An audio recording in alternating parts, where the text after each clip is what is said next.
Dzień dobry, witam serdecznie wszystkich widzów, słuchaczy. Dzisiaj występuję samotnie, jak co sobota. Taka prośba, słuchajcie, do Was.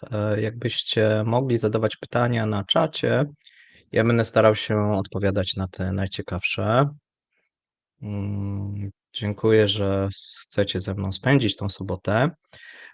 Ja zawsze zapominam o jednej rzeczy i być może dzisiaj nie zapomnę, a więc chciałem pozdrowić wszystkie osoby, które wspierają ten kanał. Okazuje się, że ich jest aż 30. Mamy 8 patronów, jest możliwość wspierania kanału na Patronite, jak i również za pomocą YouTube'a. Też często z tego co widzę, wysyłacie wirtualne kawki. Za całe wsparcie dziękuję. Pozwolę sobie dzisiaj, ponieważ no, mamy taki trochę, myślę, że specjalny odcinek, przeczytać te osoby, które wspierają. Więc podziękowania dla Łukasza, Jarka, znanego Blue Wolfa, Luka, Marfalc, Mariusza, Wojtka, Sebastiana, dzięki, Andrzeja, Tomka, Rafała, Kacpra, Malinowego Króla. Ale to nie koniec, jeszcze jest druga część, słuchajcie. Na drugiej części mamy następujące osoby. Krysię, Radka, Magdę Z, Marfalc, Mariusza, Wojtka. O, chyba to mi się 2 razy wkleiło. Andrzeja, Tomka, Rafała, Kacpra, Malinowego Króla. Tomka, Radosława, Kasię. Pani Kasia wspiera podwójnie, wspiera zarówno na YouTubie, jak i na Patronite. Dziękuję Pani Kasiu. Też często otrzymuję od Pani kawy i ja pamiętam, jest mi niezmiernie miło za wsparcie. Dlaczego? Dlatego, że ten kanał jest dla Was. Wy tworzycie.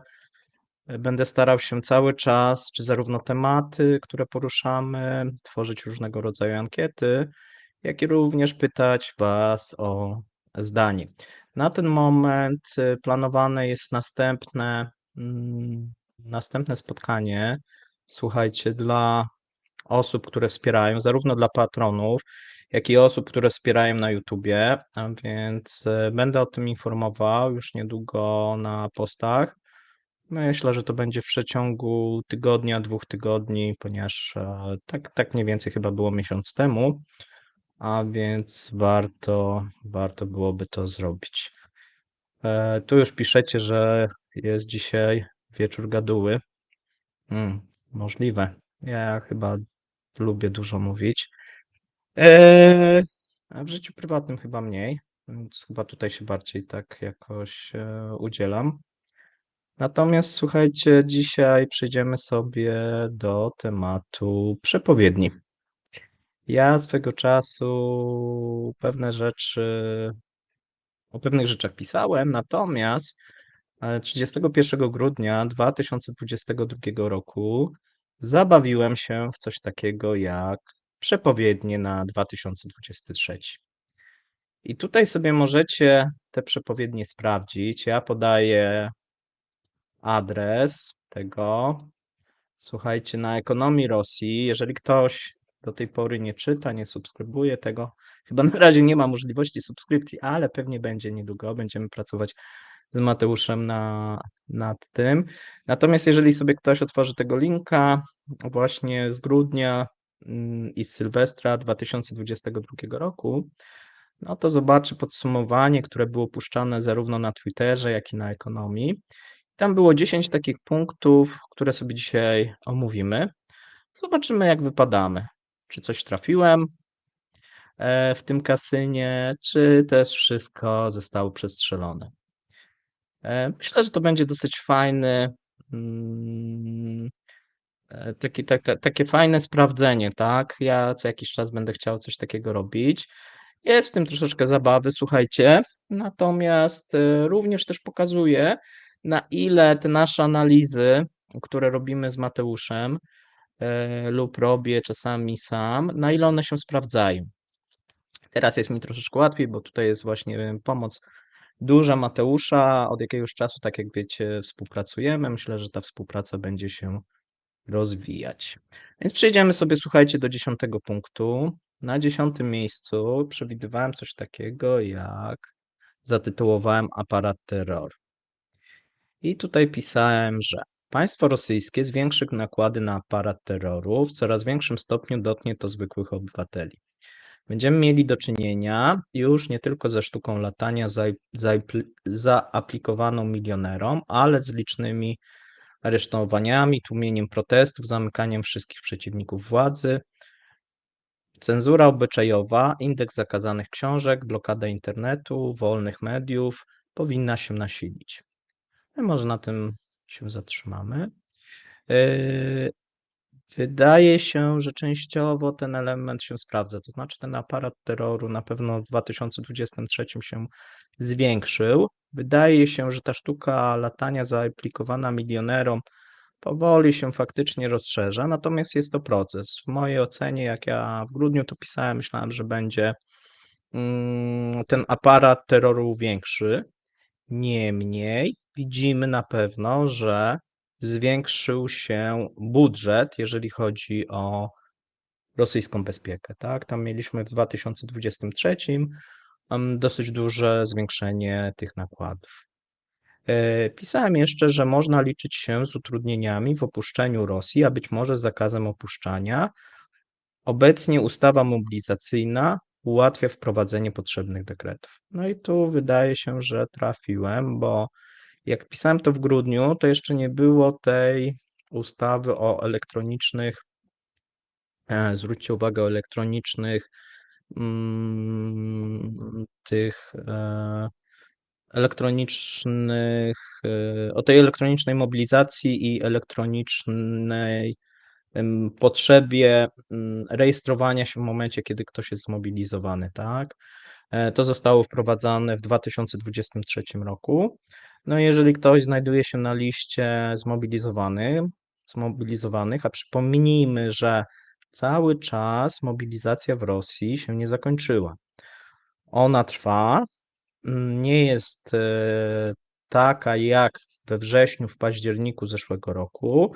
No niemniej są rejony, gdzie osoby dostają wezwania właśnie elektroniczne i muszą się stawić. Tu nastąpiła też pewna zmiana, bo obecnie może to wyglądać tak, że po otrzymaniu takiego wezwania lub wizycie w zakładzie pracy dana osoba nie stawia się w WKU, znaczy w tym w jednostce, tak, tutaj takiej jak w Polsce WKU, tylko już bezpośrednio jest wysyłana do jednostki wojskowej. Więc możecie sami ocenić, jak to wygląda. Miejsce 9. Powszechna mobilizacja i wojna. I tutaj wydaje mi się, że nie do końca trafiliśmy, bo powiedzieliśmy, że mniej więcej to tak brzmiało. Przynajmniej połowa tego punktu nie jest, wydaje mi się, do końca spełniona, ale jeszcze nie jest koniec roku, a więc wszystko przed nami.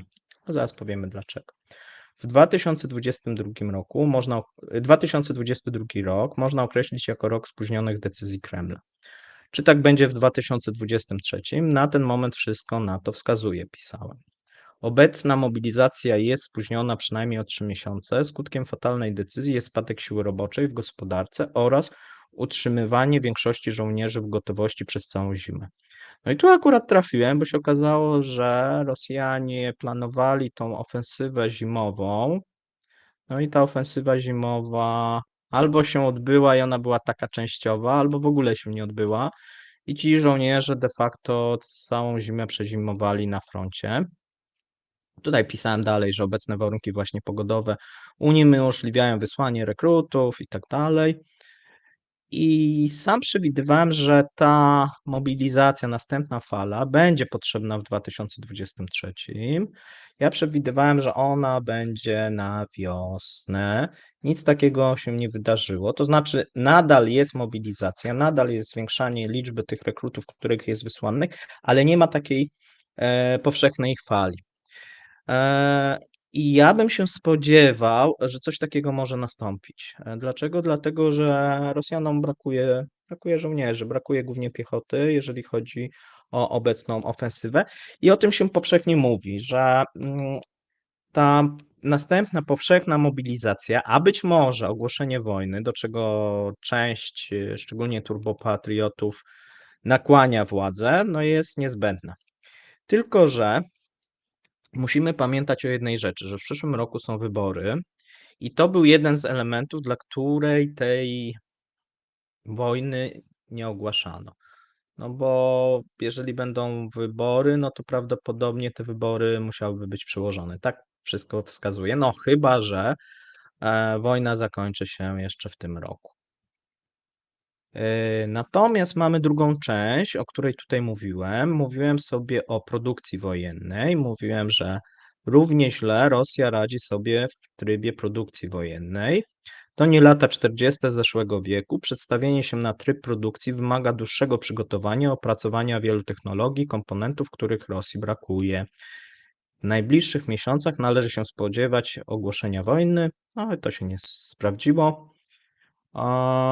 Natomiast sprawdziły się te elementy związane z produkcją, bo ta produkcja wojenna, słuchajcie, przeżywa cały czas problemy. I pomimo tego, że wiele zakładów pracuje w tym momencie na 3 zmiany albo 2 zmiany, tam są czasami 2 razy na przykład po 12 godzin albo 3 razy 8, różnie.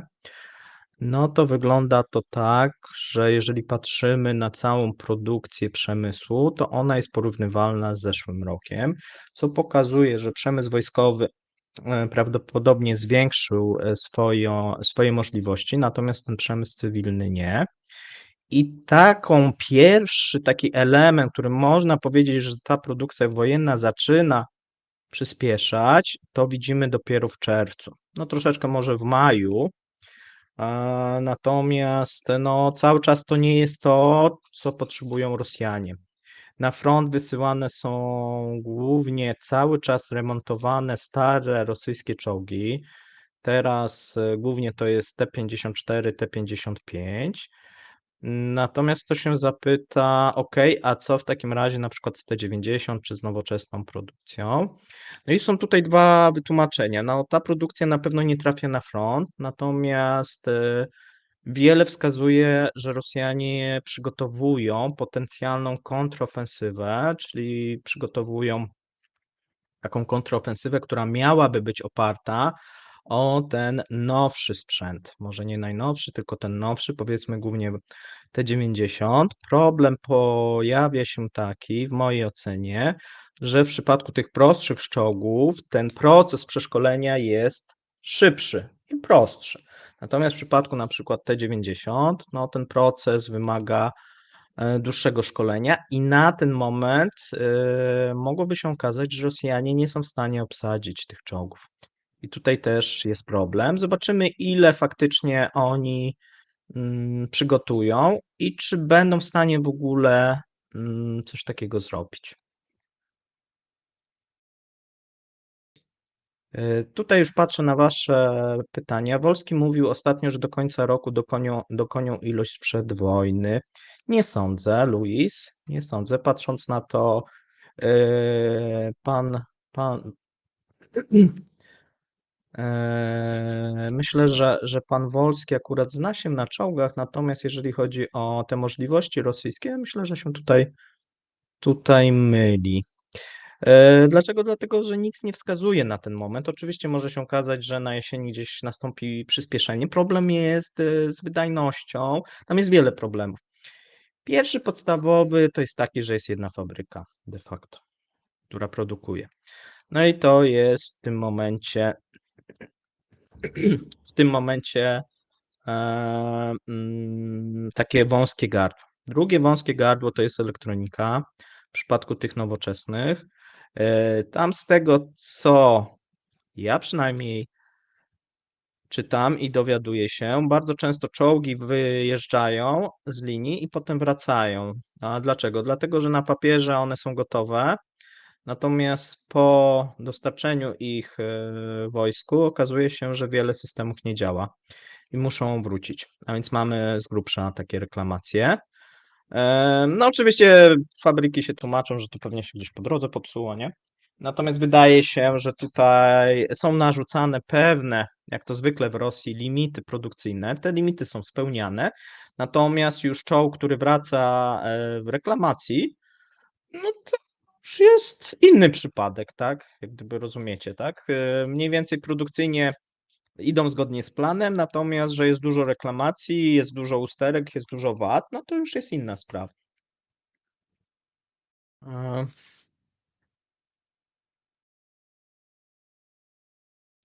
Tak, tak, na pewno pan Wolski się o wiele lepiej zna na czołgach. Ja akurat się nie znam, natomiast mniej więcej wiem, jak wygląda ta produkcja. I wydaje się, że zobaczymy, jak będą dostawy szły z Europy Zachodniej. Natomiast na ten moment wydaje się, że Ukraińcy będą mieli więcej czołgów dostępnych i gotowych do użycia niż Rosjanie. To też takie zaskoczenie. Bo na papierze znowuż, no Rosjanie cały czas mają większą ilość. Natomiast tak jak tutaj piszecie, na front idą głównie T-54, T-55. One działają jak takie punkty ogniowe w dużej mierze. Jakiś sens to ma pewnie, tak? Natomiast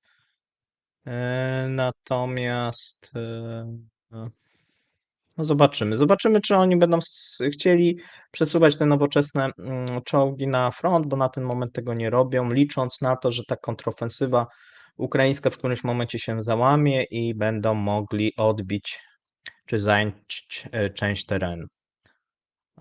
Myślę, że to jest w mojej ocenie jest to złudna nadzieja, patrząc na dotychczasowe sukcesy rosyjskie od jakiegoś czasu, tak? Rosjanie stracili tą inicjatywę, takie wierzenie, że w którymś momencie ją odzyskają, wydaje mi się złudne, ale oczywiście zobaczymy. Więc tutaj przewiduję, że coś takiego nie nastąpi. Yy, Miejsce 8. I tu myślę, że trafiliśmy. Problem z dostępem do internetu, telefonii mobilnej.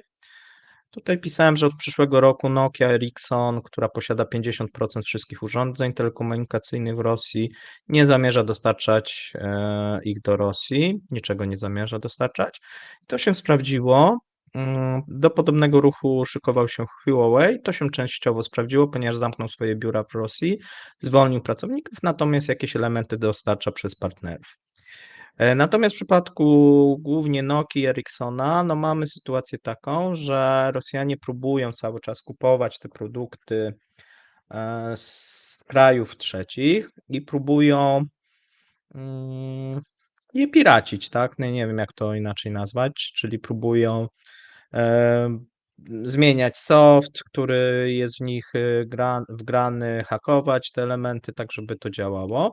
Natomiast na ten moment mamy 4 operatorów telekomunikacyjnych w Rosji i wszyscy operatorzy zgłaszają problemy w wielu miejscach ze stacjami bazowymi i w wielu miejscach muszą te stacje wyłączyć. Doszedł jeszcze jeden problem, o którym pisałem dosyć szeroko i on też szeroko jest omawiany w Rosji, a mianowicie wiele firm prywatnych zaczęło stosować systemy antydronowe po tych atakach na Moskwę i po atakach na rafinerie. Na rafinerie, na bazy paliwowe i tak dalej. Jaki jest efekt tego? No efekt jest taki, że oprócz tych problemów związanych z brakami sprzętu telekomunikacyjnego, no pojawiły się zakłócenia tak na wielu obszarach, no i na wielu obszarach nie można normalnie użytkować telefonii komórkowej. Rosja jest dosyć dużym terenem i często mówimy na przykład o obszarach, które są wokół na przykład czy pól naftowych, czy właśnie rafinerii, czy jakichś innych strategicznych, powiedzmy, ale prywatnych często miejsc. Mm, Tam bardzo często są stosowane systemy antydronowe, które często są też kupowane no głównie z Chin.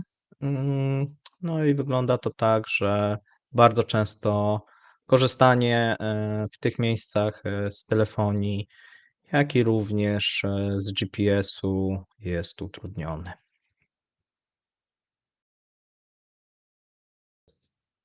Następny punkt, o którym sobie rozmawialiśmy, słuchajcie, to był punkt związany z zapaścią na rynku IT.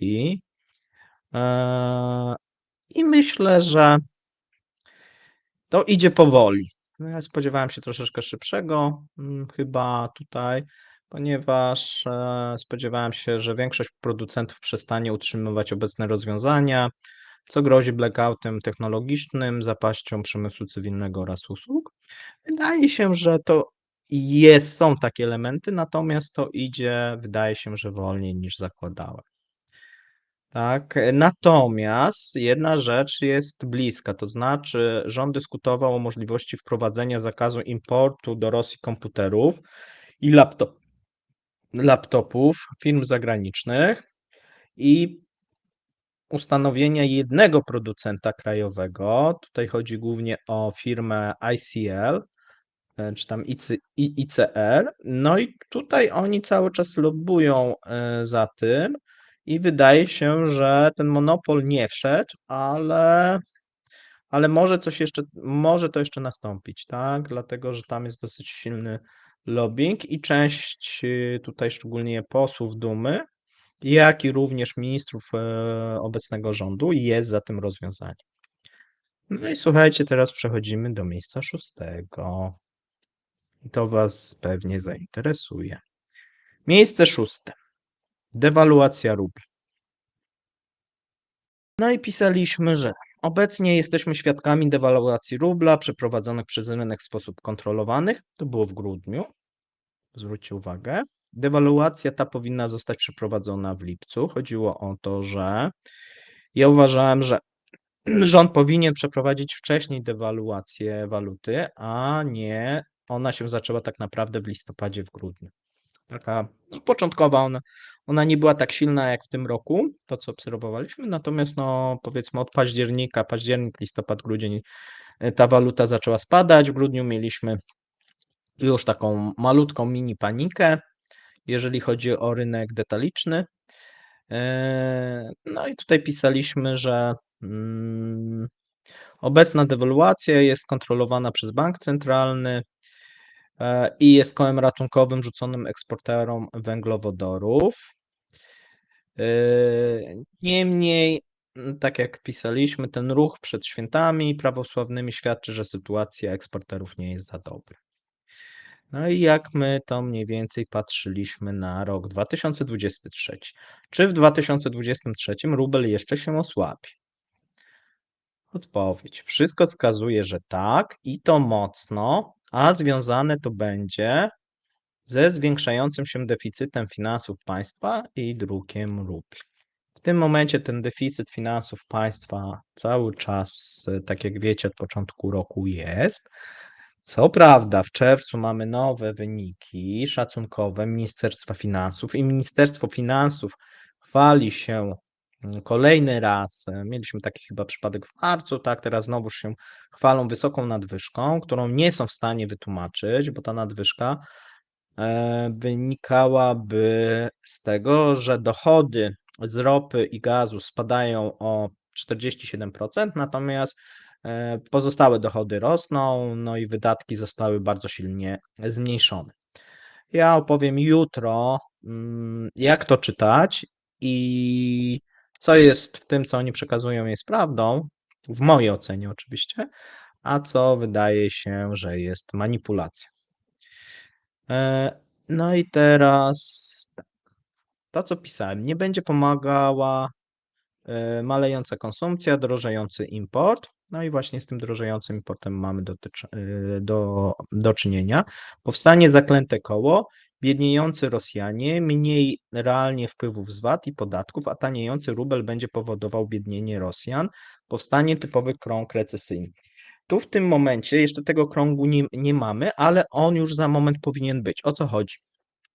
Wyobraźmy sobie, że mamy produkty importowane. Te produkty importowane, zwróćcie uwagę, przy takiej silnej dewaluacji rubla kosztują drożej. No i jeżeli są to produkty importowane na przykład z Europy, no to te produkty muszą być droższe o 70, powiedzmy 2%. Dlaczego? No bo mniej więcej przez rok tyle rubel się zmienił. No oczywiście można powiedzieć, zależy gdzie ktoś kupował, tak, a więc powiedzmy te towary przykładowo, jeżeli by liczyć od końca roku, no to jest około 50% zwyżki.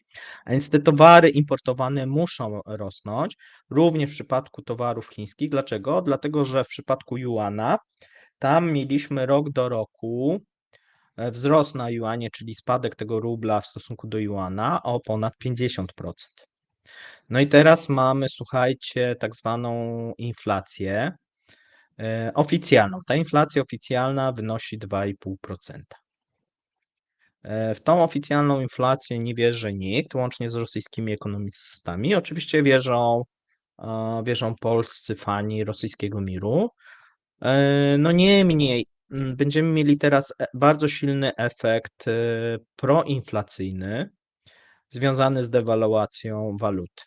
Czyli jeżeli będziemy mieli zwykłych Rosjan, to ci Rosjanie z jednej strony dzięki temu, ja o tym jutro będę właśnie więcej mówił, ale dzięki temu, że te towary z importu drożeją, to mamy taki efekt krótkotrwały dla budżetu, że są zwiększone przychody z VAT-u. No bo ludzie kupują te produkty są droższe. Skoro są droższe, no to VAT od tych produktów jest wyższy. Skoro VAT jest wyższy, no to tego więcej VAT-u wpływa. Ale to jest tylko taki początkowy efekt, no bo jeżeli zaczniemy podnosić ceny tych towarów i przekroczymy pewien próg bólu, no to w tym momencie ktoś zacznie rezygnować z tych produktów. Czyli jeżeli to będą produkty na przykład jakieś zachodnie proszki do prania, czy szampony, do których na przykład Rosjanie byli do tej pory przyzwyczajeni, no to będą wybierać powoli różnego rodzaju zamienniki, które są tańsze. I koniec końców, jeżeli społeczeństwo rosyjskie zacznie biednieć, no bo te towary będą coraz droższe, a oni powiedzmy, no nie mają wyższych o tyle dochodów, no to zaczną mniej konsumować. Wraz ze spadkiem właśnie konsumpcji możemy liczyć się ze spadkiem wpływu z VAT i innych podatków. Tak, a więc taniejący rubel będzie powodował biednienie Rosjan. No i to jest też taki element, który w tym momencie daje, po co ktoś, możecie się zastanawiać, po co, po co w ogóle dewaluować rubla. Z jednej strony jest to korzystne dla eksporterów i jest to rękawica rzucona eksporterom w dużej mierze, czyli przyzwolenie na to. Z drugiej strony, no na tym importerzy gorzej wychodzą, no bo te towary są coraz droższe. Z jednej strony, no fajnie zarabiam teoretycznie może więcej, bo mogę jeszcze dorzucić wyższą marżę, no ale liczba chętnych, liczba klientów może znacznie mi spadać. I również to bije też producentów rosyjskich, którzy sprowadzają komponenty z zagranicy. A więc mamy taką sytuację, że na tym najlepiej wychodzą eksporterzy głównie ropy naftowej, gazu i powiedzmy na przykład pszenicy, tak, czy zbóż, o czym też jutro będziemy sobie mówić. Czyli takich najlepiej jakichś prostych, nieprzetworzonych produktów, gdzie nie potrzebujemy jeszcze dodatkowych komponentów. Tak w uproszczeniu oczywiście. Natomiast jeżeli chodzi o import, no to dewaluacja, no uderza w import, no i powoduje spadek przede wszystkim konsumpcji. Ten spadek konsumpcji w 2023 prawdopodobnie zaczniemy obserwować już w lecie, a taki największy szczyt przewidywałbym na jesieni i początku zimy, tak? Gdzie będziemy mieli sytuację, że ta inflacja, która w tym momencie jest rozpędzana przez dewaluację waluty i być może to, co również obserwujemy, co może się okazać też niekorzystne, czyli interwencję banku centralnego, może to wszystko spowodować, że ta konsumpcja zacznie mocno siadać. I jeżeli chodzi o pierwszy kwartał, to ta konsumpcja nie wyglądała źle, ale to wynikało z transferów socjalnych, głównie tych transferów wojskowych, czyli dla rodzin zmobilizowanych czy osób, które zginęły, czy weteranów. Tam mieliśmy dosyć duże, wysokie transfery, które podbijały tą inflację. Natomiast już czegoś takiego nie będziemy obserwować w lecie. Ogólnie w lecie jakichś pozytywnych informacji dla rosyjskiego rubla nie ma. Jedyną być może minimalnie pozytywną, którą bym szukał, to to, że ropa zaczyna mm, się stabilizować na minimalnie, ale naprawdę minimalnie wyższych wartościach i to dotyczy Uralsa, ale również dotyczy WTI czy Brent. Natomiast nie widzimy też ożywienia tego w Chinach, które było prognozowane przez Bank Centralny Rosyjski. Oni prognozowali, że ono nastąpi na wiosnę. I wtedy miała być zamieniona ta reguła budżetowa. To się nie udało. Cały czas Rosja nie jest w stanie zbilansować budżetu dochodami z ropy i z gazu. Tak, a więc tutaj będę jutro też podawał, bo są takie też prognozy, no bardzo pesymistyczne, i to znowuż rosyjskich ekonomistów, że to euro może dojść nawet do 150-170. W mojej ocenie w wakacje chyba aż tak źle nie będzie, natomiast no kierunek jest myślę stabilny, tak? Bo z jednej strony mamy teraz sytuację, że już widzieliśmy w piątek te pierwsze interwencje, czyli mieliśmy sytuację, że szefowa Banku Centralnego powiedziała, że nie będą interweniować, natomiast wszyscy widzieli, że interweniowali, tak? Natomiast to miało na celu zmniejszenie właśnie tych spadków, a nie odwrócenie trendu, bo na tyle moim zdaniem bank centralny nie ma środków, żeby odwrócić ten trend. Może jak gdyby spowolnić, spłaszczyć, tak, te spadki, żeby nie doprowadzić do masowej paniki. A jest blisko, dlaczego? Dlatego, że waluty brakuje. Tu oprócz tego, że ona drożeje, to i po prostu fizycznie brakuje w zamiennikach, znaczy w kantorach, jeżeli chcemy wypłacić większą ilość. I to jest no, dosyć poważny problem, natomiast ludzie uciekają w tą walutę. Szczególnie jeżeli widzą, że ona drożeje. No dobrze, przejdziemy sobie teraz do miejsca piątego. Ja sobie zobaczę, jakie macie tutaj pytania.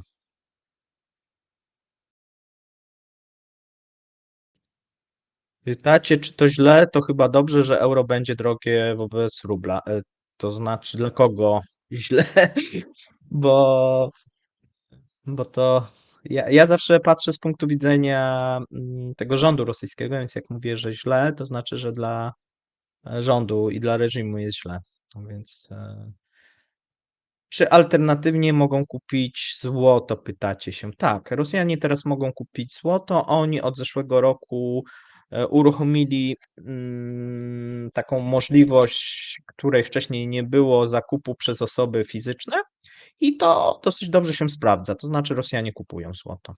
I jeżeli nie będą mogli kupić walut, to być może będą kupowali złoto. Natomiast no jak ze złotem, no lepiej mieć dolary jednak lub euro, no bo możemy je łatwiej wymienić. Złoto jednak jest trudniejsze do wymiany. Szczególnie na przykład jeżeli mamy euro, możemy sobie pojechać być może jeżeli ktoś ma taką możliwość do Europy i powiedzmy za to coś kupić. W przypadku złota, no trzeba jednak to złoto ponownie wymienić.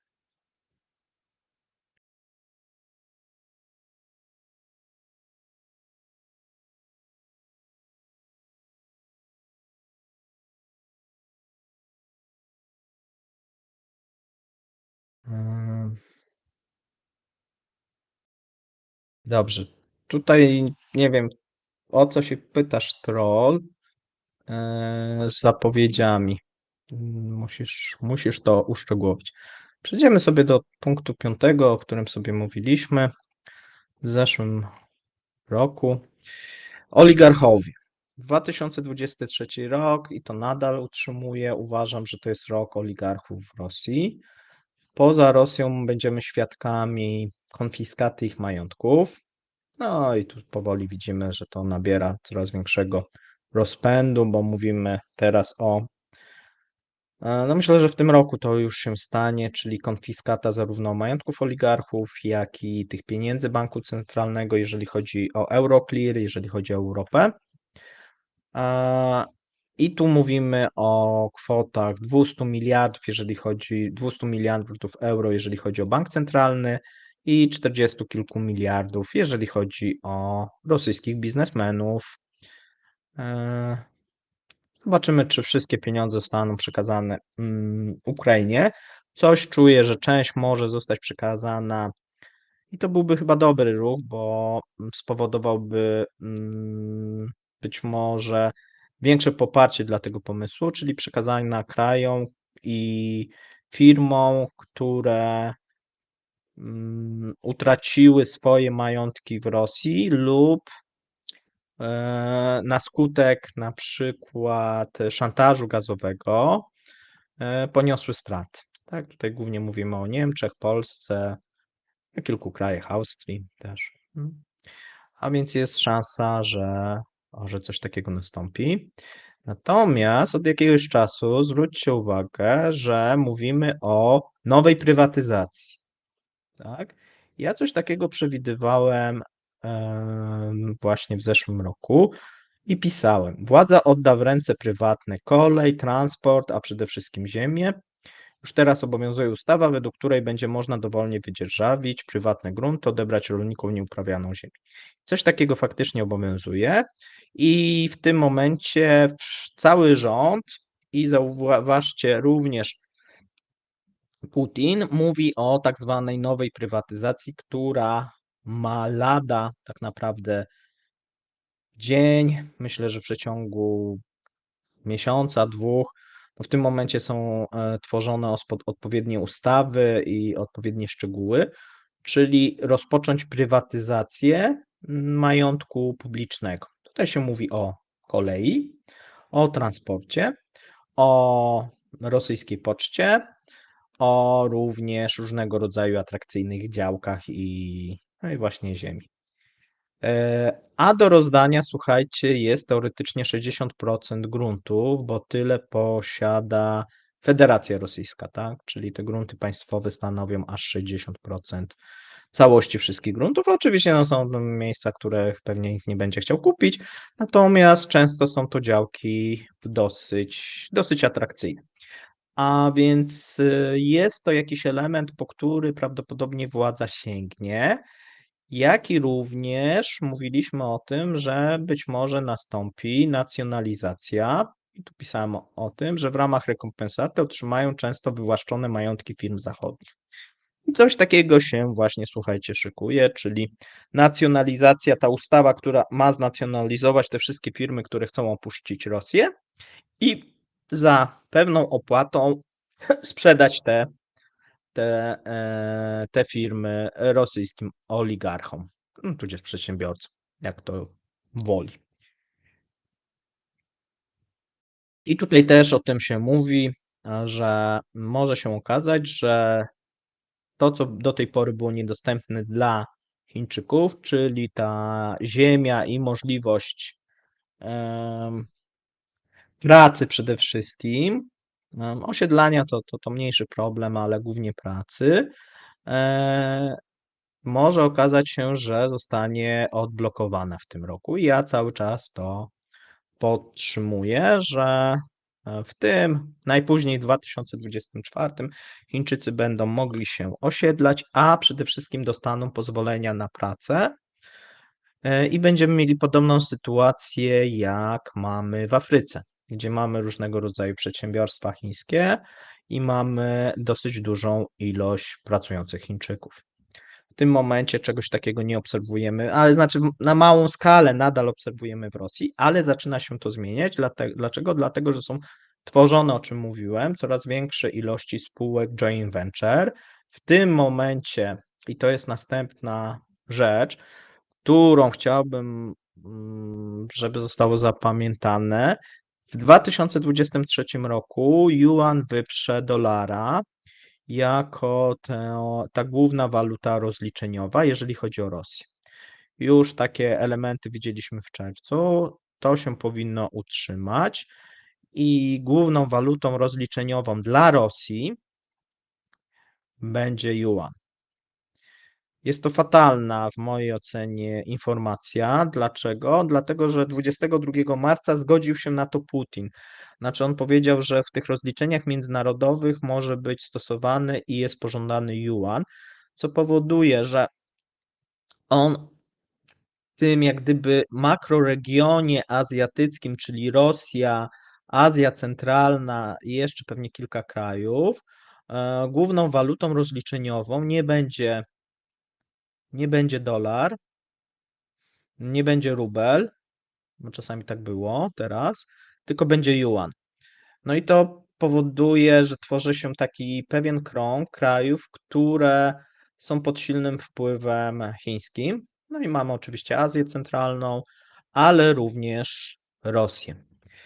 Ta wielka smuta, która się rozpoczęła w Rosji, w mojej ocenie w 2023 nabierze rozpędu. Tutaj coraz więcej będziemy mieli nie tylko tej dominacji juana, ale również towarów importowanych z Chin.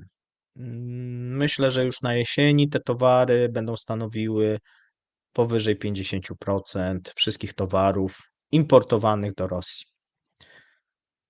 No i tu znowuż ta dewaluacja, którą mamy do czynienia na przykład z euro, gdzie mamy znowuż różnicę, bo euro wzrosło o 70 parę procent, a juan tylko o 50, tak? No to jak gdyby znowuż pokazuje, że te towary chińskie będą bardziej konkurencyjne, nawet jeżeli będą droższe.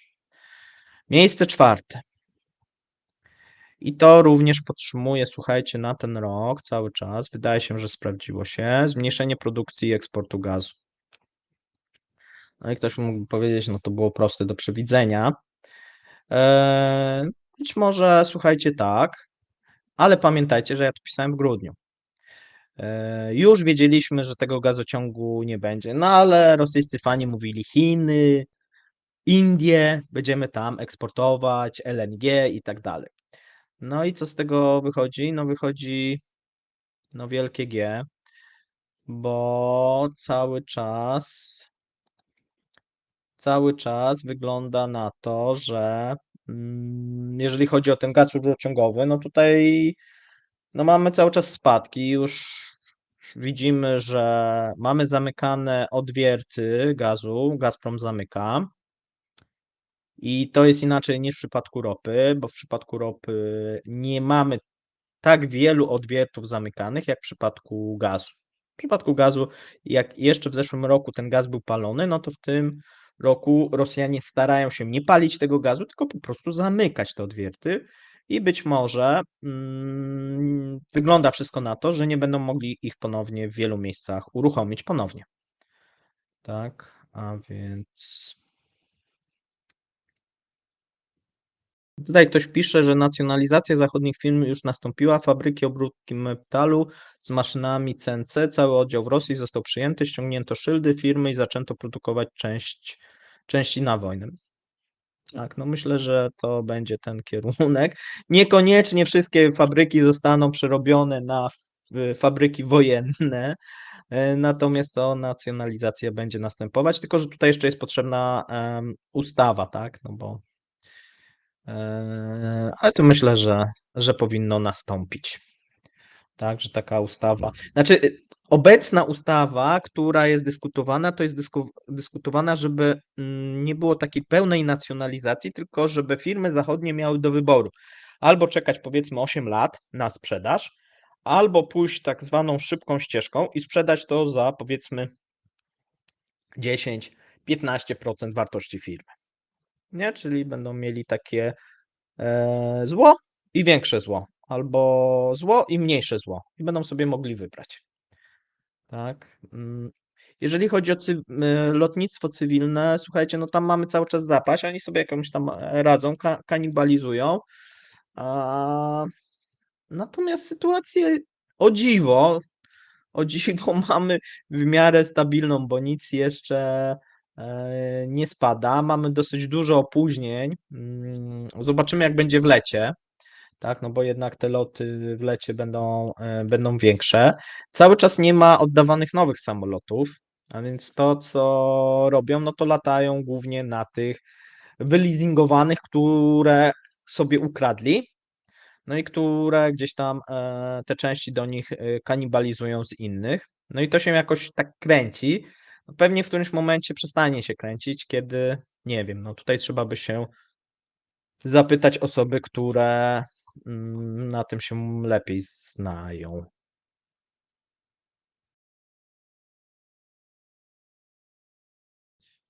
Tak, tu piszecie też, że u Andromedy był film, jak rozkładają sobie przemysł zbrojeniowy przez ostatnie lata. Tak, oni mieli chyba, z tego co pamiętam, 9 takich dużych fabryk. No i został tak naprawdę jeden koncern, no i tych fabryk, no została jedna duża, tak, plus dwie mniejsze. No i teraz no nie są w stanie tego odbudować. To, co przez powiedzmy 30 lat po upadku Związku Sowieckiego sobie rozkradali, e, no to nie są w stanie tego powiedzmy w rok, czy w 2 lata, czy nawet w 3 lata, czy w 5 lat odbudować. To jest pewien proces, no i to wszędzie tak będzie, tak? To nie tylko w Rosji. A w Rosji w szczególności. E, Dobrze, jeżeli ktoś dołączył, to przypominam, że recenzujemy te moje przepowiednie, które były z grudnia zeszłego roku. No i idźmy sobie dalej, co ja sobie tam mówiłem. Miejsce czwarte, czyli o gazie mówiliśmy, tak? No, o gazie mówiliśmy, no, że będzie problem. Ja tutaj mówiłem, że braknie bodajże, nie wiem, czy tutaj wpisane jest 120, chyba nie wpisałem akurat, ale wielokrotnie mówiłem, że tam będzie 120 miliardów mniej więcej, które braknie. Dawałem pewną liczbę, zobaczymy, czy trafię, bo wydaje mi się, że jestem blisko, bo obstawiałem, że w całym 2023 zmniejszenie produkcji wyniesie 30%. Ile zaraportują, to już inna sprawa. I myślę, że jestem blisko, bo już się mówi o spadku, a mamy połowę roku 20%. No zobaczymy. Być może się tutaj pomylę kilka procent, ale myślę, że będę bardzo, bardzo blisko, jeżeli chodzi o spadek produkcji gazu rok do roku, jeżeli porównujemy. Dlaczego? Dlatego, że cały czas jest problem z tym LNG. Tutaj sami oni zapowiadali, że chcą wzrosnąć tylko o 7% w tym LNG. Natomiast są pomysły głównie pochodzące z Komisji Europejskiej, żeby to LNG, jeżeli chodzi o Europę, zastopować, jeżeli chodzi o rosyjski gaz. I one są realne, a więc jest szansa, że ten gaz rosyjski również, jeżeli chodzi o LNG, przestanie płynąć. Dlaczego jest realne? Dlatego, że magazyny są w tym momencie, mamy lato, a tam mamy zapełnienie w stylu 70 parę procent. Słuchajcie, one przed zimą będą zapełnione w całości. Mamy przede wszystkim gaz amerykański, który w tym momencie nie odbiega jakoś mocno cenowo od tego gazu rosyjskiego i mamy niskie ceny gazu. A więc są wszystkie takie warunki, które mogłyby skłaniać do wprowadzenia sankcji na gaz, również LNG. Natomiast Rosjanie nie mają możliwości przekierowania tego gazu do Azji, bo nie mają ani tankowców, ani technologii skraplania. Nowatek ma tak naprawdę jedną, ona jest niskoskalowalna, ta technologia. Oni zaczęli to robić na Arktyku.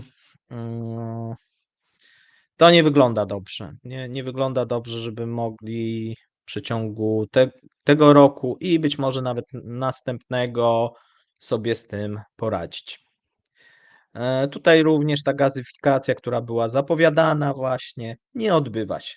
Tak? Znaczy ona się odbywa na papierze, natomiast też dochodzą informacje, że to jest trudny proces, a Gazpromu, słuchajcie, w tym momencie nie stać, żeby inwestował w gazyfikację rosyjskiej prowincji. Szczególnie, że tam są pomysły, żeby gazyfikować Kamczatkę, słuchajcie, Jakucję. No to jest nierealne, to tylko mogło się urodzić w głowie Putina, bo to był jego pomysł. Miejsce trzecie. Zmniejszenie produkcji eksportu ropy. I tutaj częściowo trafiłem, częściowo nie, dlatego że ja obstawiałem, że będziemy mieli spadki wartości tego eksportu 30%. No, ten eksport można powiedzieć, jeżeli patrzymy w wartościach, no to mamy no nawet mniej. Natomiast tutaj obstawiałem, że Rosja zacznie zmniejszać wolumeny. I obstawiałem, że będzie 1,5 miliona, być może w drugiej połowie nawet następne 1,5. Na ten moment, według rosyjskich władz, na sierpień Rosja ma znowuż obniżyć wydobycie. No i mniej więcej nie będzie 1,5, tylko będzie 1 milion. Tylko że o ile ta cena, która jest, powoduje, że ta ropa jest tańsza i tutaj te 30% to myślę, że, no, że mamy większe spadki, o tyle w wolumenie to myślę, że oni cały czas oszukują. To znaczy cały czas jest produkowana, albo inaczej. Produkcja to może spadła, natomiast eksport sam w mojej ocenie nie spadł. To, co spadło i to, co się pojawiło nowego, no to spadek ropy używanej do rafinacji paliw. To o tym mówiliśmy sobie. To wynika z tego genialnego pomysłu, który rosyjski rząd próbuje wprowadzić, czyli zmniejszenie i zawieszenie amortyzatora paliwowego, czyli dopłat do cen detalicznych benzyny, bez zmian tych cen, tak, z grubsza, czyli żeby firmy naftowe same pokryły to zmniejszenie. Prawdopodobnie to spowoduje, znaczy to już powoduje braki paliw, natomiast to wycofanie tego amortyzatora paliwowego ma dotyczyć nie tylko benzyny, ale również diesla.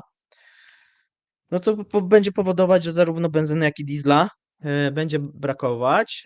Rosyjski rząd będzie z tym walczył, zakazując eksportu na przykład benzyny, albo znaczy już wprowadza limity. To o tym sobie też, jeżeli ktoś słucha mnie regularnie, to o tym sobie mówiliśmy, czyli jeżeli dana firma według rządu, w ocenie rządu będzie produkowała wystarczającą ilość paliw na rynek krajowy w odpowiedniej oczywiście cenie i sprzedawała na swoich stacjach w odpowiedniej cenie, no to wtedy dostanie w nagrodę limity eksportowe. A jeżeli nie, no to nie. Jaki efekt będzie? Będzie taki, bo to już widzimy, że firmy naftowe nie są zainteresowane w ogóle rafinacją ropy i produkcją paliw. Wolą tą ropę sprzedawać surową.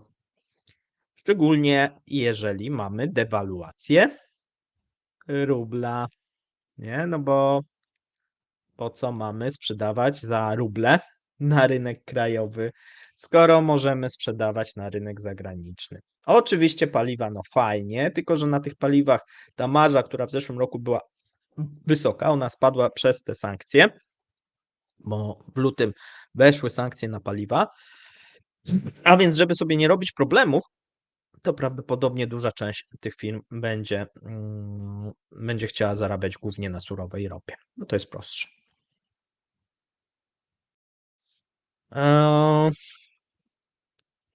Co pisałem jeszcze? Pierwsza połowa roku nie będzie sprzyjać rosyjskiej ropie. Poprawy można spodziewać się w drugiej połowie, przynajmniej odnośnie ceny i potencjalnego ożywienia w Chinach. No i tu muszę zmienić to, bo wydaje się, że nie.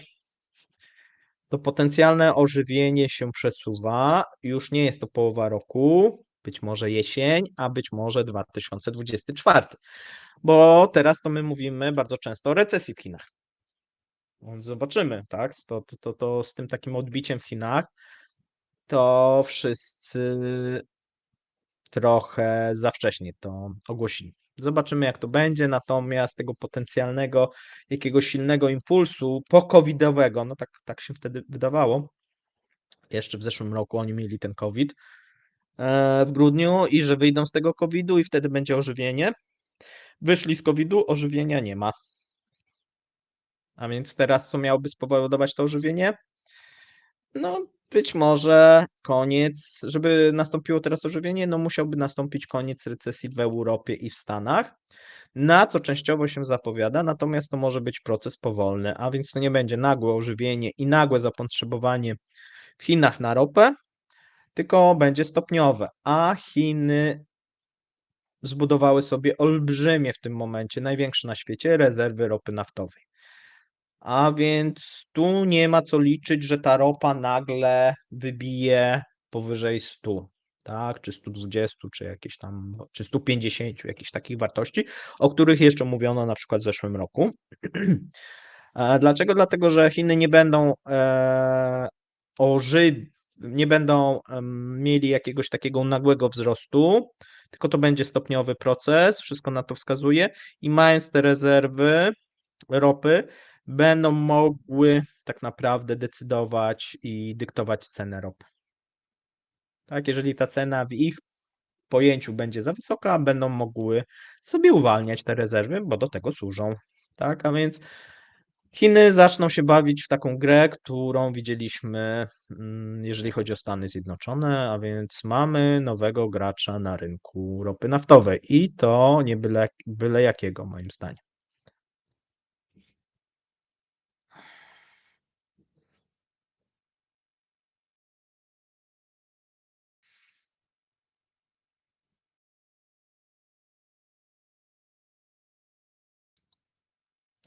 Deficyt budżetowy w Rosji. Jeżeli wierzyć, będzie jutro na ten temat, jeżeli wierzyć ostatnim, ponieważ oni nie publikują obecnie miesięcznych raportów, tylko takie szacunki za pół roku. I za pół roku będzie bodajże 2,6 biliona rubli. A mają mieć, czyli im spada, bo oni już przekroczyli, ale teraz im spadło i wrócili, bo cały jak gdyby deficyt, który mieli, miał być na 2,9. Tak sobie cudownie się im to zmniejsza. Tak zresztą im się zmniejsza tak już od marca. Co miesiąc oni sobie tam poprawiają i mówią, że przybywa, natomiast nie publikują danych kasowych. Za moment znowuż wypłyną te dane kasowe. No w danych kasowych wygląda, że tam jest olbrzymia dziura. O co chodzi? Chodzi o to, że oni sobie podają dane szacunkowe, dane księgowe. Okazuje się, że w czerwcu na przykład spadły im wydatki o 16% rok do roku, pomimo inflacji, tak, pomimo tego, że prowadzą wojnę, no to mniej wydają. Pytanie jest, jak to jest możliwe? Wygląda to mniej więcej tak, że te wydatki cały czas są rolowane i one są ponoszone, natomiast zapisywane są w następnych miesiącach. Dosyć prosty proceder. E, Dobrze, już mamy prawie 1000 osób. Mam nadzieję, że za moment będzie. No i tak, mam jeszcze dwa miejsca. Wzrost przestępczości. Słuchajcie, nie wiem, czy to o tym dużo mówić, no bo wygląda na to, że tak. Oprócz tego, to co widzimy, czyli wzrost przestępczości w tych dużych rosyjskich miastach, to o czym mówiłem wielokrotnie i co jak gdyby się potwierdza, to tworzenie się gigantycznej, zorganizowanej, mafijnej przestępczości, jeżeli chodzi o południe Rosji i Kaukaz. Wraz z biedniejącym społeczeństwem, prowadzoną wojną, łatwiejszym dostępem do broni, ale przede wszystkim przez te sankcje i import równoległy, mamy wzrost. No ja tam się, jak czytacie rosyjską prasę, to możecie właśnie zobaczyć. Wzrost ilości podrobionych, kradzionych towarów, Tutaj podawałem, że będzie to 50%. Nie mam na dzisiaj danych, ile to stanowi, natomiast no, stanowi dosyć dużą ilość, czyli dosyć duża ilość towarów, które są z tak zwanego importu równoległego, nie jest legalna, tak? Mm, I to również obserwujemy, import równoległy zaczyna spadać. Tak, a więc obserwujemy jego zatrzymanie i spadki, a teraz dojdzie jeszcze jeden problem, czyli ta dewaluacja rubla. A więc wiele towarów nie będzie sprowadzanych, no bo nie będzie chętnych, one będą za drogie. Albo niektóre te, które będą bardzo, bardzo drogie, na nich akurat będą chętni, ale to będą takie towary typowo luksusowe. Natomiast jeżeli mówimy o takich towarach, nie wiem, powszechnych, to się jeszcze zmniejszy różnorodność tych towarów, tak? Więc to, co obserwowaliśmy na przykład, nie wiem, na rynku perfum, na rynku jakiejś higieny osobistej, no to będziemy mieli sytuację, że tutaj będziemy mieli coraz mniejszą ilość marek.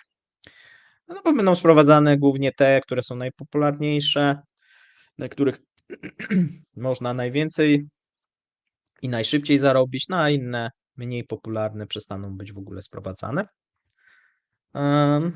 No, bo będą po prostu za drogie.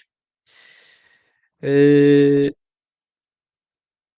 To, co również pisałem, południe kraju działające olbrzymie gorzelnie, produkujące hektolitry spirytusu dziennie, grupy przestępcze będą się zbroić, chronić własne interesy, zasilani weteranami, dezerterami z obecnej wojny.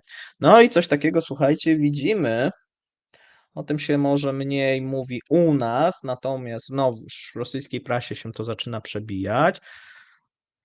A więc grupy wracające z wojny, którzy dezertują, którzy terroryzują lokalne społeczności, są pisane znowuż listy do Moskwy, do Putina, żeby coś z tym zrobić.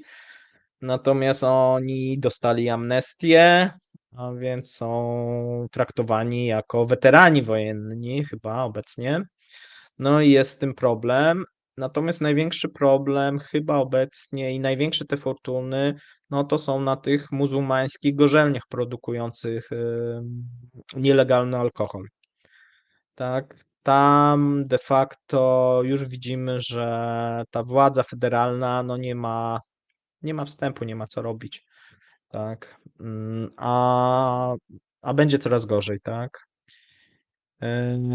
Ponieważ te majątki, które teraz powstają, będą konkurować z majątkami tych, powiedzmy, wcześniejszych oligarchów. No, nie konkurować, a współpracować.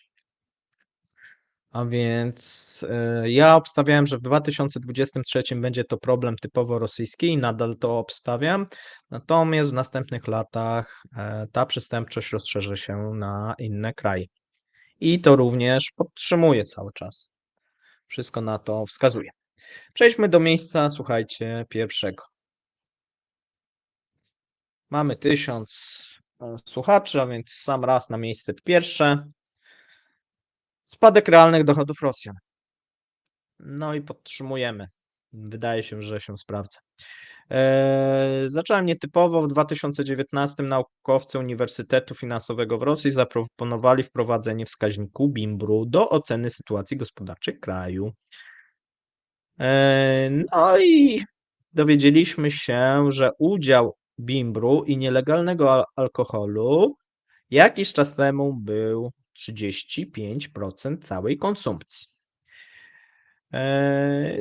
Natomiast, tak jak tutaj Wam pisałem, jednym z czynników, które w 2022 roku wystąpiły, to wzrost sprzedaży mocnych alkoholi, a przede wszystkim dwukrotny wzrost produkcji i sprzedaży alkoholu medycznego. Tam jakiś czas temu była ustawa, która miała to ograniczyć. No i słuchajcie, ta ustawa nie przeszła. Tak.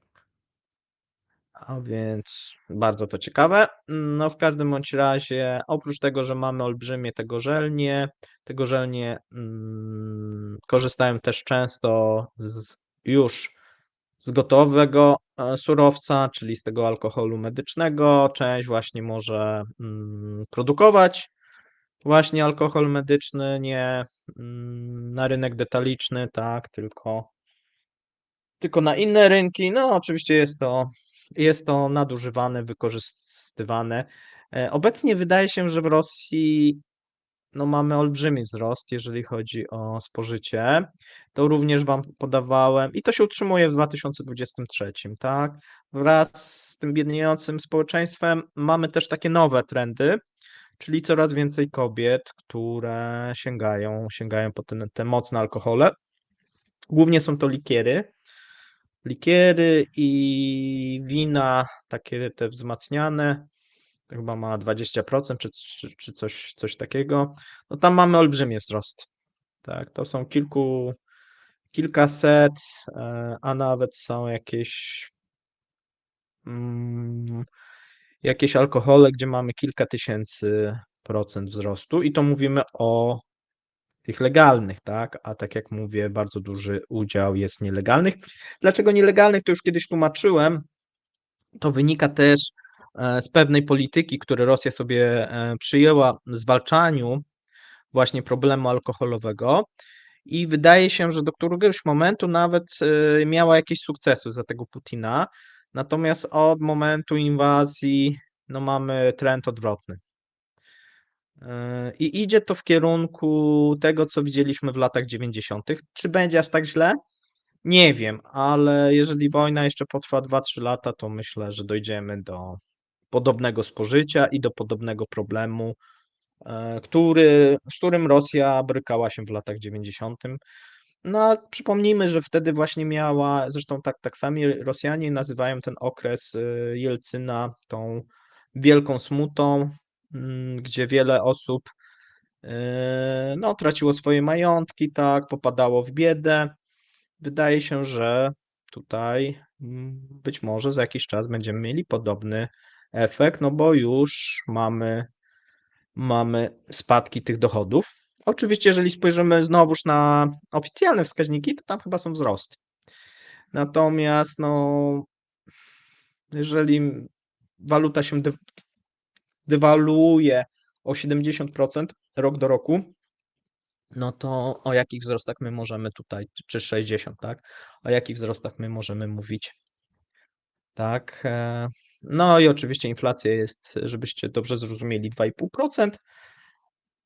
Towary wszystkie importowe z importu drożeją, natomiast jeżeli popatrzymy na przykład na wskaźnik Росстату, inflacja produktów spożywczych -1.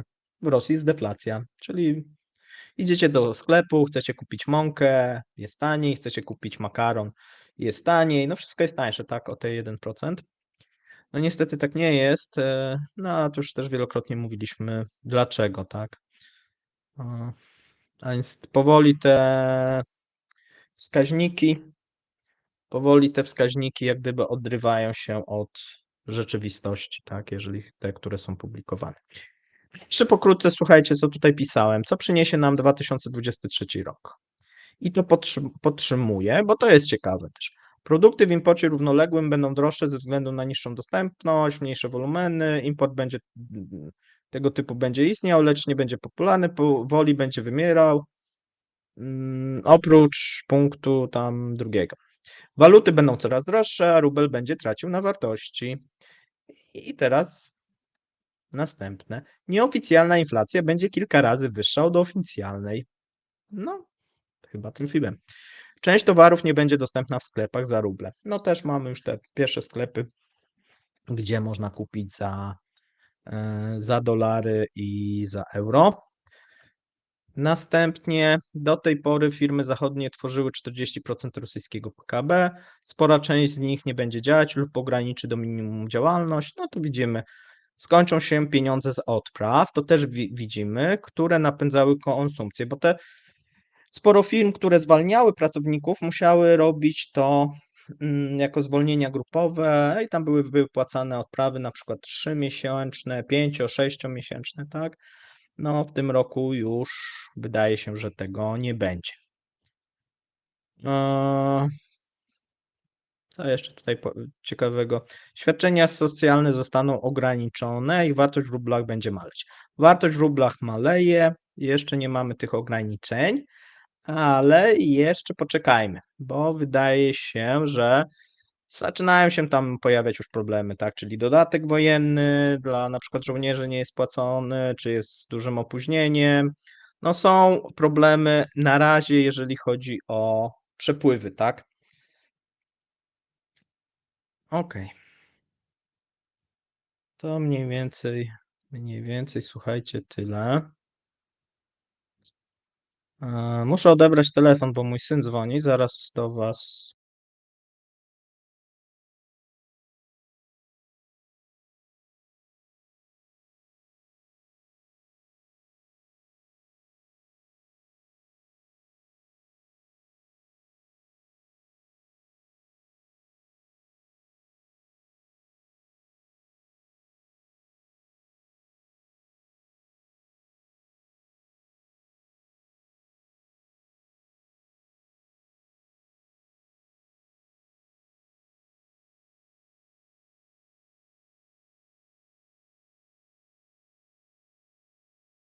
Dobrze, już jestem z wami.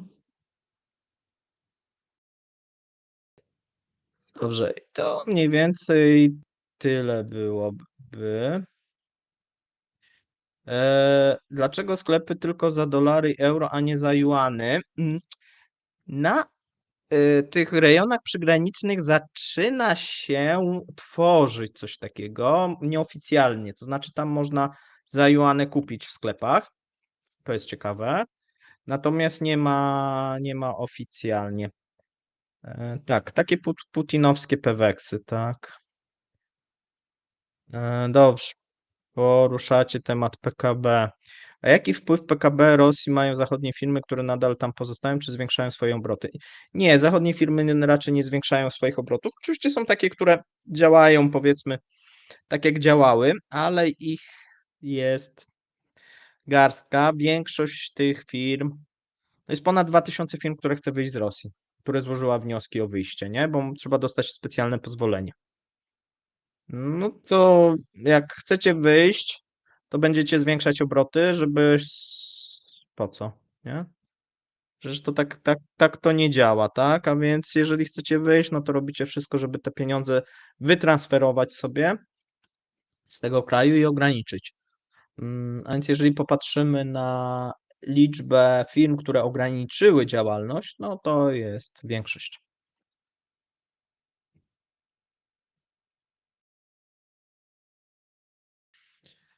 Tak. No musiałem odebrać, bo nie wiedziałem się, co się dzieje z synem. A więc tak to wygląda. Eee, Kredyty w Rosji. Nie wiem, o co Marcin pytasz. W tym momencie stopa ta główna bankowa jest na poziomie 7,5 i mówi się, że w związku z dewaluacją obecnego rubla musi zostać podniesiona przynajmniej o 1%, jak nie więcej. Więc mamy taką ciekawą sytuację, że oficjalna inflacja jest 2,5, stopa jest 7,5, a bank centralny mówi, musimy podnieść. No co jak gdyby oznacza? No oznacza, że ta stopa procentowa nie jest 2,5, mówię stopa, inflacja nie jest 2,5, tylko 25, tak, czy powiedzmy tam 18%. Eee,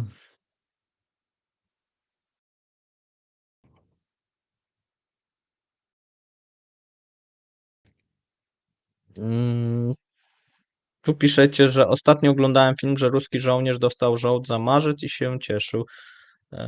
Nie wiem z kiedy, no bo jak dostał w kwietniu za marzec, no to nie, jakiegoś dużego opóźnienia nie miał, ale jeżeli dostał teraz, no to faktycznie tam te dodatki wojenne, chyba to tak się nazywa, z tym są chyba największe opóźnienia, z tego co pamiętam. Eee, Chcecie alkohol metylowy na front wysyłać? Słuchajcie, to we własnym zakresie. Ja się nie przykładam do takich pomysłów. Eee, Panie Pawle, jest dobrze. Ostatnio widziałem film, jak rosyjskie babcie palą dolary i wyzywają Bidena. One chyba deptały te dolary, z tego co ja przynajmniej oglądałem, ale być może potem paliły, nie wiem. Mi się wydawało, że deptały tylko te dolary i faktycznie coś. Takie młode babcie te były, jakieś bardzo takie starowinki to nie były.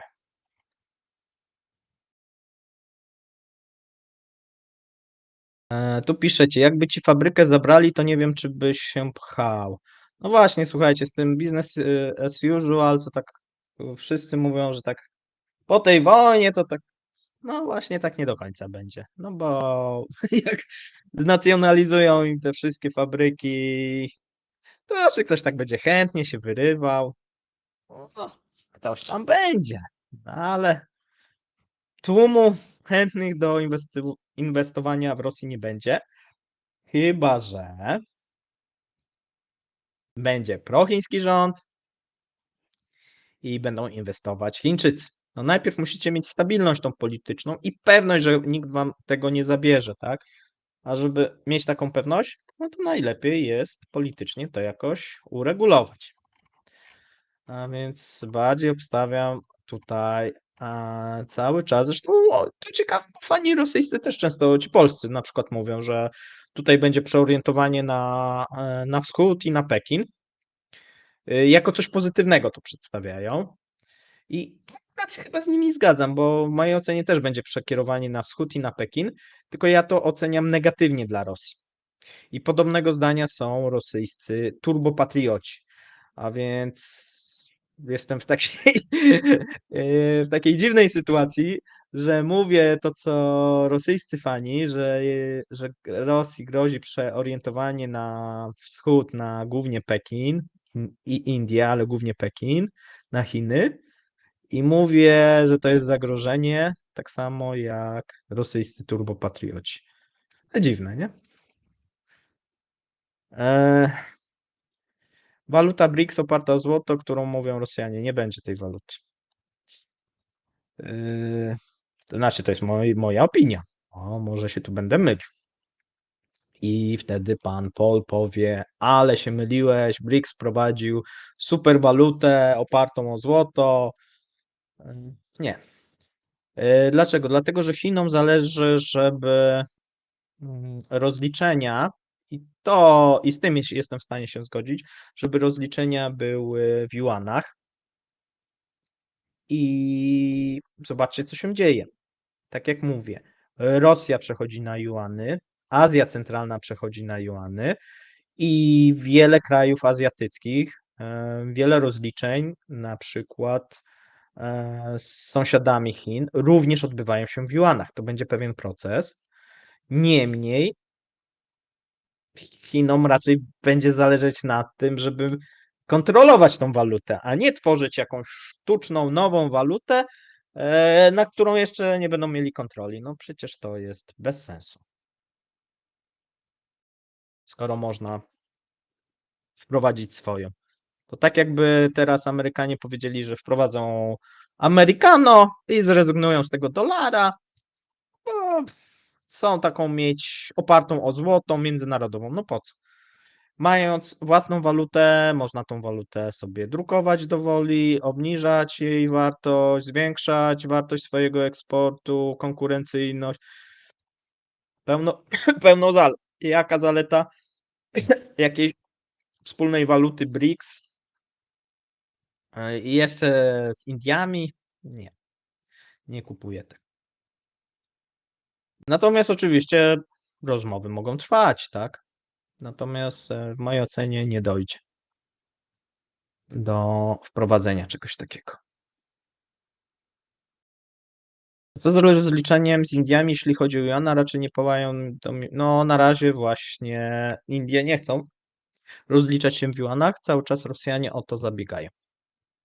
I może im się w końcu uda, może coś, co tak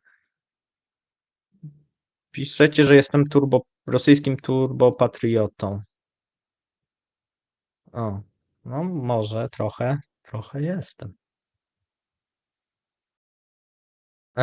Tu coś ktoś pisze, że Pol. No właśnie, bo to zadałeś, rozumiem, pytanie, ale też uważasz, że to się nie uda. No to jest nas dwóch przynajmniej. Ale oczywiście są, szczególnie na tych, ja nie wiem, z czym, jak wejdzie się na jakieś fora takie inwestycyjne albo kryptowalut, to oni ciągle o tej walucie BRICS piszą, jakby w ogóle coś miało zmienić, tak? To nie wiem, nie wiem o co chodzi, ale cały czas jak ja myślę, że to jest jakiś taki rosyjska tęsknota i rosyjski pomysł, bo się nie udało z tym petrorublem, no to może waluta BRICS, nie? No tylko, że mówię, no do tego musiałaby być zgoda i chęć przede wszystkim Chin. A więc no to Chiny musiałyby kontrolować tą walutę. Jeżeli one by kontrolowały, tylko pytanie jest po co, no skoro można stosować juana, to po co wymyślać jakąś nową walutę? Piszecie, że prędzej Indie przytulą się do USA niż zaakceptują chińskiego juana. Też tak sądzę, ale nie wiadomo. Tak, tutaj nie wiem. Dobrze, patrzymy sobie jeszcze jakieś inne pytania i powoli będziemy kończyć, tak żeby przed 10.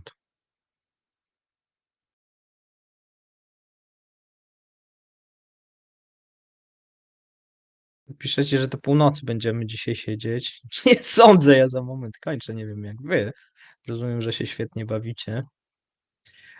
Słuchajcie, przypominam tak cały czas, jeżeli ktoś nie subskrybuje, a chciałby subskrybować kanał, no to jest taka możliwość. Jeżeli ktoś chce wspierać, czyli chce, żeby było nas więcej niż tych osób, które wspierają i pomagają, niż te 30, zachęcam, tak. A, Dobrze, przejdźmy do końca, bo to ja przynajmniej nie widzę. Muszę zwalniać chyba ilość wyświetlanych. Eee, czy Japonia otworzy konflikt z Rosją o Kurylę? Nie. Japonia by chciała odzyskać Kurylę, natomiast nie otworzy. Rosja musiałaby być bardzo osłabiona. Nie wiem, co musiałoby się stać, żeby tutaj jakiś taki konflikt nastąpił. Nie w tym momencie. Może jakby Rosja się rozpadła w ramach jakiegoś dealu ekonomicznego, tutaj Rosjanie sami by oddali te Kuryle, no może wtedy. Eee, Czy jest możliwość, że na rosyjską ziemię wejdą żółte ludziki? To jest taki mit, który funkcjonuje od dłuższego czasu, że ta Syberia będzie zasiedlana, czy jest zasiedlana przez Chińczyków. Na razie coś takiego nie występuje, ale w mojej ocenie to nastąpi. Czy nastąpi już w 2023? Nie wiem, możliwe, ale wcześniej czy później nastąpi.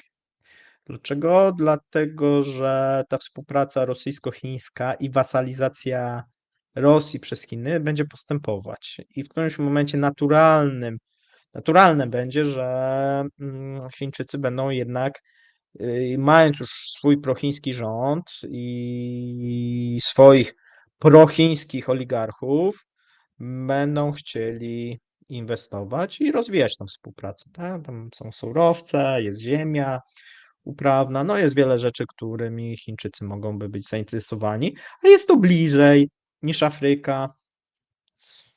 Dlaczego nie?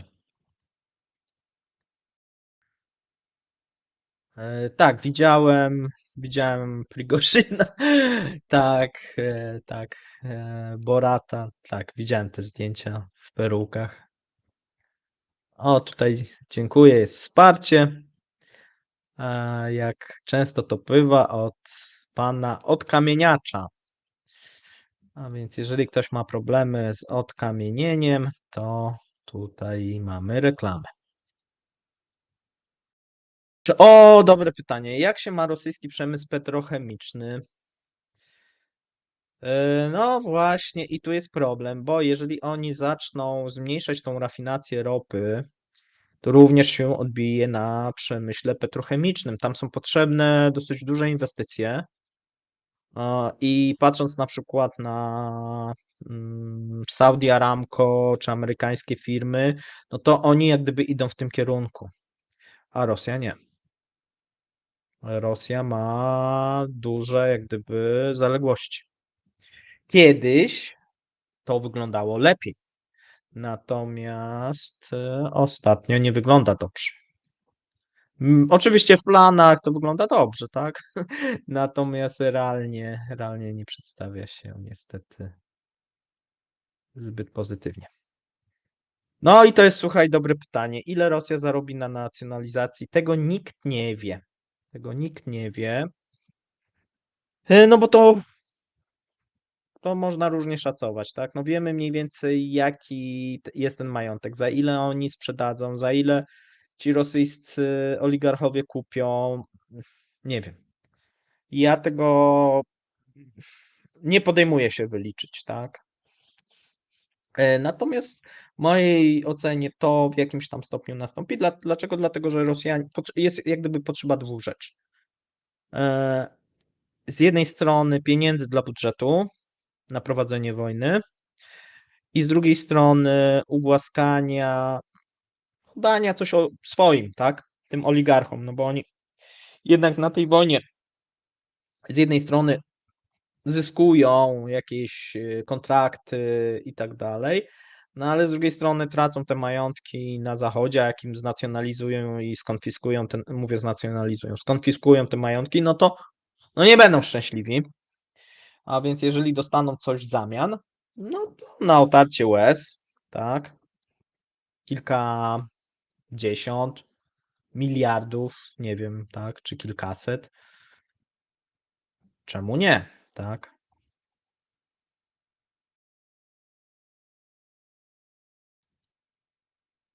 Mm, Rosja wykupi za rupie Bollywood. Nie słyszałem tego. No to akurat śmieszne. No to trochę się uzbierało, słuchaj, tam jest chyba już teraz 50 miliardów dolarów w tych w rupiach, a więc no nie wiem ile Bollywood może nie wiem, że wszystkie te wytwórnie z Bollywood nie wiem, czy by dali radę. Myślę, że to może być więcej już. Trudno stwierdzić. Jakoś wydaje mi się, że to jest w Indiach to duży przemysł, więc może mogłoby braknąć. E, Dobrze. No, ciągniecie ten temat. Tak, no Indie i Chiny, no na ten moment więcej dzieli niż łączy, że tak powiem. A więc zresztą no, oba kraje walczą w jakimś stopniu o hegemonię e, i przywództwo w swoim regionie, a więc no, naturalnie no jeszcze mają, tak jak piszecie, nierozwiązany ten spór graniczny. No, wydaje się, że to są naturalni na ten moment wrogowie. Co mogłoby się stać, żeby zaczęli współpracować? No, zjednoczyć się przeciwko innemu wrogowi, a tu nie ma. A więc nie sądzę.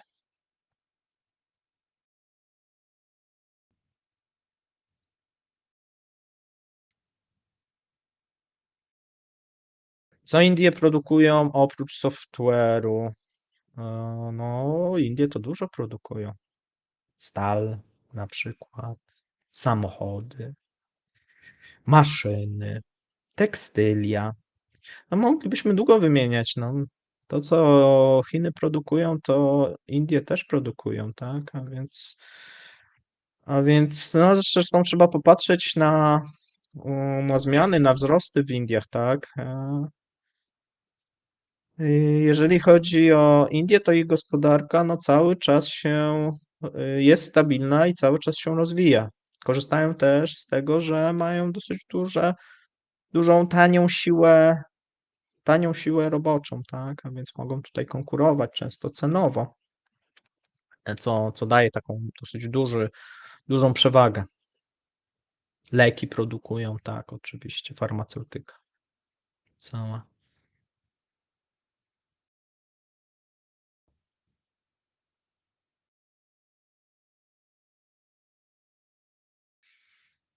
Tak, piszecie to co? Tak, stal, dobrze. Eee, tak, znaczy tak, piszecie Indie to leki jak najbardziej, zresztą Rosjanie cały czas próbują się przestawić na te leki chińskie, to jest jakiś tam proces. Sporo generyków zaczyna iść do Rosji, właśnie z Indii. Szczególnie teraz, no znowuż po tej dewaluacji, no to te indyjskie leki będą bardziej konkurencyjne niż te europejskie. Natomiast, no tak jak wiecie, no ta wymiana jakoś nie idzie. Nie wiem dlaczego, tak? O ile tą ropę Rosjanie wysyłają, to w drugą stronę cały czas bardzo mało kupują. Być może to się za jakiś czas zmieni, natomiast no na razie nie. Czy Europa może przenieść biznes z Chin do Indii? Tak, Europa przynosi w różne miejsca ten biznes i do Indii, i na Filipiny, i do Bangladeszu, no do różnych miejsc, do Pakistanu, tak, do różnych miejsc, tak, gdzie jest tania siła robocza i konkurencyjne ceny. Dobra, słuchajcie, mamy 22. Kupują z Indii dużo spirytusu. Nie, ten spirytus medyczny to oni sami robią. Natomiast, no Indie też są dosyć dużym też, jeżeli chodzi o wytwórcę alkoholi różnego typu. E, Myślę, że będziemy kończyć, bo już jest godzina 10 i myślę, że większość z Was już chciałaby pójść spać. Na pewno. Słuchajcie, no było fajnie, było miło z Wami tutaj być. Spotykamy się we wtorek. Mam nadzieję, że zdrowie, bo ostatnio strasznie mi szwankuje. Natomiast mam takie różne choroby przewlekłe, które się niestety ostatnio pod wpływem stresu odezwały. Natomiast mam nadzieję, że zdrowie pozwoli i będziemy się we wtorek. Jak ja chodzę, pytacie, czy ja chodzę o 10 w sobotę? Tak, ja chodzę spać. Więc ja w tym momencie po spotkaniu pójdę spać. Więc jeszcze raz dziękuję za miły wieczór. Trzymajcie się. Miłej nocy. Cześć.